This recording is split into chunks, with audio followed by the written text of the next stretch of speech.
आताच मी प्रिन्सिपलना फैलावर घेऊन आले। दुसरा नंबर तुझा आहे वाटतं। मी कुणासाठी काय करायचं ते ठरवायला मी समर्थ आहे, त्याची काळजी तू करू नकोस। त्या गरीब मुलीशी कशा वागलात तुम्ही? तिची माफी मागणं तर सोडूनच दे, तिच्याशी नीट बोलता येत नाही का तुला? नाही वहिनी, तसं नाहीये।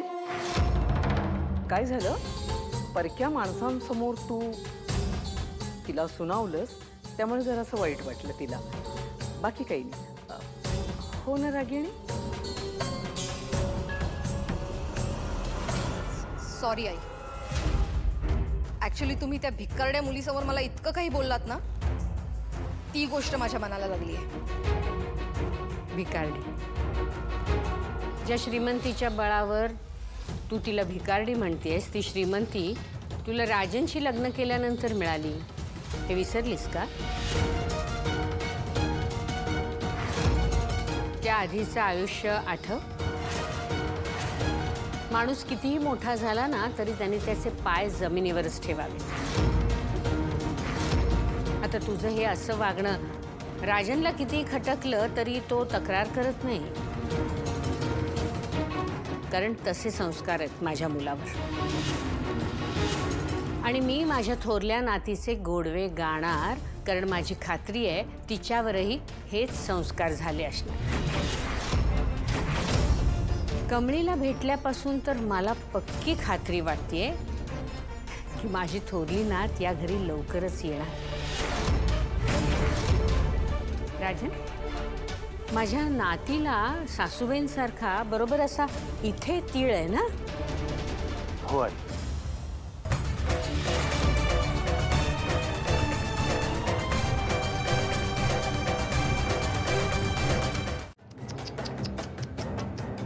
काय हो सरुताई, तुमची ही अवस्था बघवत नाही हो। होय, मग तू देतोस भाकरा थापडून? मला तसं म्हणायचं नव्हतं। आता बघा की काय झालं। हा, आबा गेले, कमळी पळून गेली, छा छा छा छा छा छा, लय वांगाळ झालं बघा। नाही म्हणजे काय मला म्हणायचं होतं की तुम्ही एकट्या पडला हो। आता हे सगळं घर एकट्या बाईनं चालवायचं नाही। कमळी होती, तिचा हातभार लागत होता, पण आता ती बी नाही, त्यात वर्ण शेती। मी काय म्हटलं, तुमचा भार जरासा हलका करूया। नाही काय आहे, माझ्या की इकडे तिकडे लई ओळखी आहेत। तुम्हाला सांगतो, आपली ती जमीन आहे की नाही ती आपण विकून टाकूया। हा, तुम्हाला सांगतो चांगली किंमत देतो। काय काळजी करू नका, ती रक्कम घ्यायची, बँकेत टाकायची आणि नुसतं व्याजावर जगायचं निवांत। नाही जमलं तर लेकीकडे जायचं, काय म्हणता? हा, हे सगळं काय आहे? तू शांत हो पहिली, बस बस। हे बघ, तू थोडंसं खाऊन घे, तुला बरं वाटेल। Maugham please leave me alone. अगं जेवणावर कशाला राग काढतेस? तू जेवशील, तुला बरं वाटेल। आय नो तू अपसेट आहेस, आपण करूया ना, काहीतरी करूया। करायचं होतं तेव्हा तर काही नाही केलं, आता का? मला काहीही ऐकायचं नाहीये, प्लीज गो गो गो। अगं गो मॉम, प्लीज गो।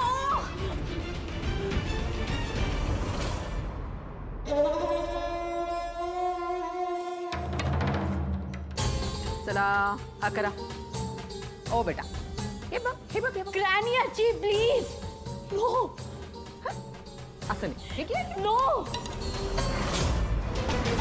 आई, आता तूच हिला समजव। अनु, मला सुद्धा राग आलाय हा, आणि तुला एक सांगू, आपल्याला जेवढा त्रास होईल ना, म्हातारीला तितकाच आनंद होईल। हे माझी सोनपापडी, अगे त्या म्हातारीसाठी आणि त्या पोरीसाठी तू कशाला जेवण सोडतेस? उलट अशा वेळेला ना आपण आपलं डोकं शांत ठेवून डाव टाकायचा असतो। त्या आपल्या म्हातारीची तू काळजी करू नको, मी आहे ना, मी बघून घेईन तिला। तसंही आता मोठी नात असं म्हणून तिला वेळ लागणारच आहे, आणि अशी नात जी परत कधीच येणार नाहीये। I don't care.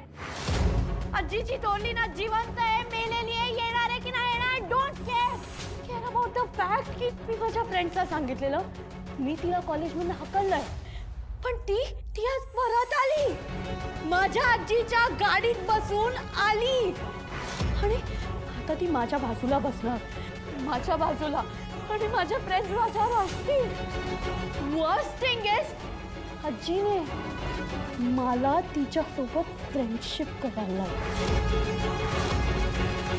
हे सगळं मला सहन नाही होते. याच्यापेक्षा चांगलं मी मरून जाते. अनु काय काय बोलते ही पोरगी? हे हे काय सगळं? यू गावछाप, तुम्ही आमच्या रूममध्ये कशा आल्यात? आणि हे